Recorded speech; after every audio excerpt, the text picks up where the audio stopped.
అన్ని అది ఇస్తా ఇది ఇస్తా అన్నది మహిళలకి. కానీ ప్రస్తుతానికి మాకు గ్రూపుల తరపున అయితే ఏం లేదు. ఇప్పుడైతే రేవంత్ రెడ్డి గారి మీద మాకు ఒక ఆశ ఉంది. ఆ ఆశ నెరవేరుస్తాడు అని చూస్తున్నాము. కానీ ఇంకొక చిన్న రిక్వెస్ట్, పార్టీలకు అతీతంగా ఒక మహిళలాగా నేను ఒకటి హెచ్చరిక అనుకోండి, మీరు ఏమన్నా అనుకోండి, రేవంత్ రెడ్డి గారిని ఫ్రీ అన్నాడు, అట్లా మేము ఒప్పుకోవట్లేము. స్టడీ చేసే పిల్లలు ఎడ్యుకేషన్ వాళ్ళకి ఫ్రీ బస్ పెట్టమనండి, 62 ఏళ్ళకి ఫ్రీ పెట్టమనండి. వీళ్ళందరికీ ఫ్రీ అంటే ఎక్కడి నుంచి? కరెంటు ఫ్రీ అంటున్నాడు. ఇప్పుడు మేమేమంటున్నాము, బిల్లు కడుతున్నాం, మేము ఓటు వేయలేదా? అట్లా ఎందుకు? ఇప్పుడు 7 రూపాయలు 8 రూపాయలు యూనిట్ ఉంది, 5 రూపాయలు చేయమనండి, అందరికీ వర్తిస్తుంది అది. అట్లా అని కోరుకుంటున్నాము. ఇందులో స్వార్థం లేదు, ఏం లేదు. ఇది అందరికీ సగం మందికి వస్తుంది, సగం మంది తిట్టుకుంటున్నారు ఆయనని. నేను రెడ్డినే, పౌరుషం బాగా, ఈ మాటలు మేము పడలేము. అందుకని పర్సనల్గా రేవంత్ రెడ్డి దగ్గరికి వెళ్ళదలుచుకున్నాము. చెప్తారు ఇప్పుడు సార్కి ఏం చెప్తారు? ఇప్పుడు సార్కా ఇప్పుడు నన్ను మాట్లాడమంటే సార్ గారికి అదే చెప్తా. చూస్తాడు సార్, చూస్తాడు, ఏం మాట్లాడతారంటే, చూడండి మీరు మహిళలకి ఫ్రీ అన్నారు, ఫ్రీ వద్దు, చదువుకునే పిల్లలకి వాళ్ళకు పాసులు పెట్టండి, వాళ్ళకి 62 ఏళ్ళ కాంచి ముసలోళ్ళకి పెట్టండి, అప్పుడు ఓకే అంటాం. ఇప్పుడు కరెంటు ఫ్రీ అన్నారు, అదొద్దు, యూనిట్కి 2 రూపాయలు 3 రూపాయలు తగ్గిమనండి.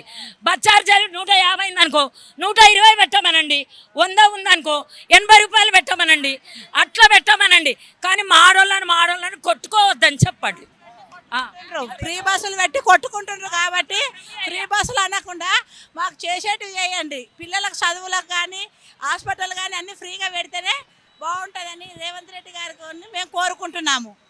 ఇప్పుడు ఎట్లా గత గవర్నమెంట్కి ఈ గవర్నమెంట్ తేడా ఉందంటారా?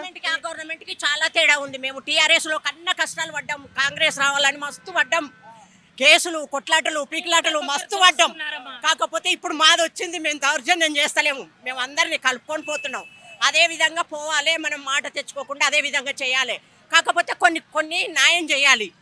పబ్లిక్ ఇక్కడ ఉంటారు కదా, చిన్న స్థాయి నుండి వాళ్ళని చూడాలి.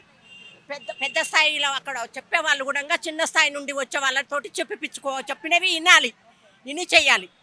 మళ్ళీ పార్లమెంట్ ఎలక్షన్లు ఎవరు వస్తారు? కాంగ్రెస్ వస్తుంది ఖచ్చితంగా.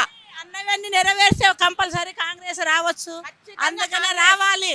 అందుకనే రేవంత్ రెడ్డి గారు మాకు అన్నవన్నీ నెరవేరమని చెప్పండి. మేమే మహిళ ముందుండి ఆయన గెలిపించుకుంటాం.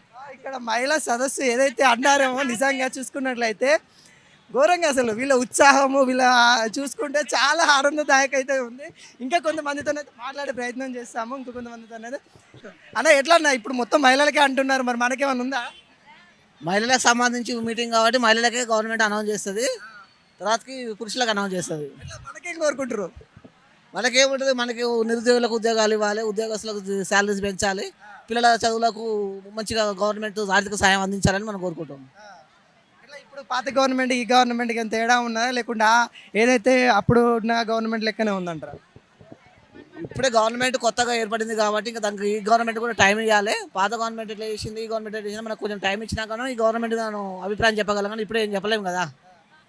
దాదాపుగా 100 రోజులు అయితే పూర్తిగానికి వస్తూ ఉంది. 100 రోజులు అయితే చూసారు కదా, పరిపాలన కానీ పథకాలు కానీ ఇచ్చే సంక్షేమ కార్యక్రమాలు అయితే చూసారు కదా, వాటి వల్ల ఏమనిపిస్తూ ఉంది? ప్రజెంట్ అయితే వాళ్ళు 6 గ్యారెంటీలు ప్రకటించినటువంటి కొత్త ప్రభుత్వము అన్ని వరుసగా అన్ని గ్యారెంటీలు అయితే అమలు చేసుకుంటూ వస్తుంది కాబట్టి మనకు గవర్నమెంట్ ఇంకా అభివృద్ధి చేస్తుందని చెప్పేసి పేదలకు న్యాయం చేసి ఆర్థిక ఫలాలు అందిస్తుందని చెప్పేసి నమ్మకం అయితే కలుగుతుంది.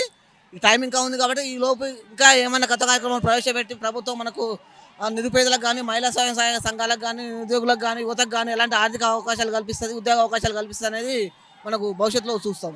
మరి మహిళలకి ఏమైనా మందు రేట్లు తగ్గేమంటారా? అట్లాంటిది మేము ఉద్యోగస్తులం కాబట్టి అలాంటి మేము అభిప్రాయాలు ఉండలేము. మద్యం పూర్తిగా నిషేధిస్తే మాకు సంతోషం, మా మహిళలకు కానీ మాకు కానీ. మూర్తులు అయితే ఇక్కడ రావడం ఎలా అనిపిస్తూ ఉంది? ఇంతమందిని చూస్తే ఒక పండుగ సందర్భం అయితే ఉంది. దేనికోసం? మేము మహిళా గ్రూపులు ఉండి సంఘం నుంచి వచ్చినాము. మాది ఇదే డిస్టిక్, మేడ్చల్ డిస్టిక్.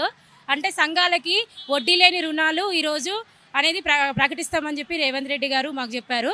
అలానే మహిళా శక్తి అనేది కూడా, అంటే ప్రతి మహిళకు ఇన్సూరెన్స్ 5 లక్షల రూపాయలు అనేది కేటాయిస్తామని కూడా చెప్పారు. అది ఈరోజు రిలీజ్ చేస్తామన్నారు. అదొక పండగలాగా చేసుకోవాలని చెప్పేసి రేవంత్ రెడ్డి గారు ఇది ఒక సభలాగా నిర్వహిస్తున్నారు.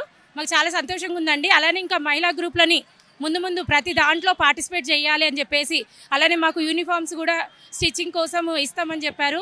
ఇంకా ప్రతి ప్రోగ్రాంలో కూడా ఎస్ఎస్జి మహిళని గుర్తించి ముందుకెళ్ళాలని మేము కోరుకుంటున్నామండి. గత ప్రభుత్వానికి ఈ ప్రభుత్వానికి ఏమైనా తేడా ఉందా లేకుండా దాని లెక్కన అంటే ఇంకా ఇప్పుడే కదండి, ఇప్పుడు ఒక ఏమంటారు 2 నెలల పాపలాగానే ఉంది. ఇంకా ఎదిగే కొద్దీ చూడాలి ఎలా ఉంటుంది అనేది. మాకు ఇంకా అంటే ఈ ప్రభుత్వం ఎక్స్పీరియన్స్ కూడా రావాలి, దాన్ని బట్టి చెప్పగలుగుతాం. ఇప్పుడే ఏం చెప్పలేము. మొత్తానికైతే మహిళలకైతే పెద్ద పీట వేస్తుందని చెప్పుకోవచ్చు. అవునండి, చాలా పెద్ద పీట వేస్తారు. ఇంకా ఇవ్వాలని కోరుకుంటున్నాం. ఇది ఒకటే అని కాదు, ప్రతి దాంట్లో మహిళా గ్రూపులు కానీ మహిళా సంఘాలు కానీ ప్రతి మహిళని ముందుండి నడిపించాలని. మాకు ఇది ఒక్కటే కార్యక్రమం కాదు, ప్రతి దాంట్లో మా పార్టిసిపేషన్ ఉండాలి. ఇప్పుడు ఫ్రీ బస్ లాగానే ఇంకా ప్రతి ఒక్కటి మాకు కొద్దిగా ముందుండి రిజర్వేషన్ ప్రకారం కూడా మాకు ఎక్కువ రావాలని చూస్తున్నాము. రీసెంట్గా మాకు నిరుద్యోగులకు కూడా కొద్దిగా హారిజెంటల్ వెర్టికల్లో కొద్దిగా ప్రాబ్లం వచ్చింది. అలా కాకుండా లేడీస్కి రిజర్వేషన్ మళ్ళీ కొనసాగించాలని మేము కోరుకుంటున్నామండి. ఇంకోటి ఏంటంటే ఫ్రీ బస్ వల్ల అమ్మాయిలు అట్లా ఆడవాళ్ళు కొట్టుకునే పరిస్థితి వచ్చిందని చెప్తా ఉన్నారు. అంటే కొన్ని చోట్ల జరిగాయి, అది ఏదంటే ఫెస్టివల్ సీజన్లో అలా జరిగాయి, కానీ ప్రతిసారి ఏం జరగలేదు. అలా కొన్ని చోట్ల జరిగాయి, ప్రతిసారి ఎక్కడ ఏం లేదు. కొద్దిగా అందరూ ప్రతిసారి వెళ్ళరు కదండి. ఫ్రీ బస్ అంటే ఏదో ఒక కార్యక్రమానికి వెళ్తారు, అందరు ఖాళీగా అయితే ఎవరు లేరు. విద్య వైద్యం ఇస్తే సరిపోతుంది, ఇవన్నీ ఉచిత పథకాలు ఎందుకని అంటాం. అవును, అది కూడా కరెక్ట్ అండి. విద్య వైద్యం అనేది మనకు ముఖ్యం. మెయిన్ హాస్పిటల్స్ కానీ స్కూల్స్ కానీ మాకు ప్రకటించాలని కోరుకుంటున్నాము. ప్రతి లేడీస్ కూడా ఉపయోగం, మా పిల్లల కోసమైనా సరే విద్య మరియు వైద్యం అనేది ప్రతి ప్రభుత్వం, ఈ ఒక్క ప్రభుత్వం అని కాదు, అదొక్కటి ఇచ్చేసి మిగతా పథకాల గురించి అది లోయెస్ట్లో ఉన్న పర్వాలేదు, ఈ పథకాలు అయితే ముందుండాలని. ఇక్కడ ఎలా అనిపిస్తాం? ఫస్ట్ మీటింగ్ బాగుంది. పాత గవర్నమెంట్ ఈ గవర్నమెంట్ ఏమైనా తేడా ఉందా? ఇంకా స్టార్ట్ అవుతుంది కదా ఇప్పుడే, ముందు తెలుస్తుంది. అయిపోయింది. ఒకటి గృహజ్యోతి అనేది ఒకటే ఇచ్చిండ్రు, ఇంకా ఇవ్వలేదు. ఇంకా మాకు ఇవి వాళ్ళు పెట్టిన హామీలను అమలు చేస్తే బాగుంటుంది అని కోరుకుంటాను. మహిళా జాతర లెక్క అనిపిస్తాం. చాలా మేడారం జాతర లాగా చాలా బాగుందండి, చాలా ఇంట్రెస్టింగ్గా ఉంది. అందుకే వచ్చాము అందరం కలిసి. ఇక్కడ పరిపాలన ఏ విధంగా అనిపిస్తాం? చాలా బాగుందండి, చాలా డెవలప్ చేస్తున్నారు. ఎట్లా ఏమన్నా డబ్బులు ఇస్తే వచ్చిరా ఇలా వచ్చారు? లేదండి, ఫ్రీగా వచ్చాము, డబ్బులు ఇవ్వలేదు. ఫ్రీ బస్కే వచ్చినాము. లేదు 500 లేవు, 5 రూపాయలు కూడా లేవు. ప్లీజ్ అట్లా అనొద్దు మమ్మల్ని. మా రేవంత్ అన్నను ఎలా ఉంది సార్? చాలా బాగుంది. వచ్చిన 3 నెలలు 2 నెలలు కాకముందే అన్ని అమలు చేస్తున్నాడు. గ్యాసు, తర్వాత ఫ్రీ ఉచిత కరెంటు బిల్ల 200 యూనిట్ల, తర్వాత ఇప్పుడు మాకు ఇది కూడా కావాలి, మహాలక్ష్మి పథకము. మాకు ఇల్లు కావాలి, ఇందిరమ్మ ఇల్లు కావాలి. మాకు ఇల్లు లేదు, ఇల్లు కావాలి ఖచ్చితంగా. ఇస్తారని అనుకుంటారా మీరు? ఏమందన్న ఇస్తారు అనుకుంటున్నాము, మాకైతే ఆశ ఉంది. సార్ చూస్తే ఈ వీడియో ఏం చెప్పాలనుకో, సార్ డైరెక్ట్ ఏమైనా చెప్పాలనుకుంటే ఏం చెప్తారు? సార్గా అసలు ఇల్లు లేని వాళ్ళను చూసి ఇల్లు ఇవ్వాలి అని చెప్తున్నా. మాకు లేదు. ఇప్పుడు మాకంటే చాలా మందికి ఇల్లు లేని వాళ్ళు, కిరాయిలకు ఉండి బ్రతికే వాళ్ళు చాలా మంది ఉన్నారు. దయచేసి కరెక్ట్ ఎంక్వైరీ చేసి ఇల్లు ఇవ్వగలరు. అది జాతర లెక్క ఉంది, ఈ రోజు అయితే పిలిపిస్తా ఉంది, ఎలా అనిపిస్తుంది? చాలా సంతోషంగా ఉంది. జాతర లెక్క ఉంది. మేము ఎంత వయసున్న వాళ్ళమైనా 60 సంవత్సరాలు 63 సంవత్సరాలు దాటిన వాళ్ళకైనా రావాలనిపించి ఈ మీటింగ్ హాజరు కావాలని వచ్చినాం. సార్, మెయిన్గా లేని వాళ్ళకు హెల్ప్ చేయాలండి. అసలు రేషన్ కార్డ్స్ అయితే చాలా మందికి లేవు. ప్రతి ఒక్కరికి రేషన్ కార్డు, మహాలక్ష్మి పథకము అందరికీ అమలయ్యేలా చూడాలి. రేవంత్ అన్నకి ఈ మెసేజ్ వెళ్తుందని మేము అనుకుంటున్నాం.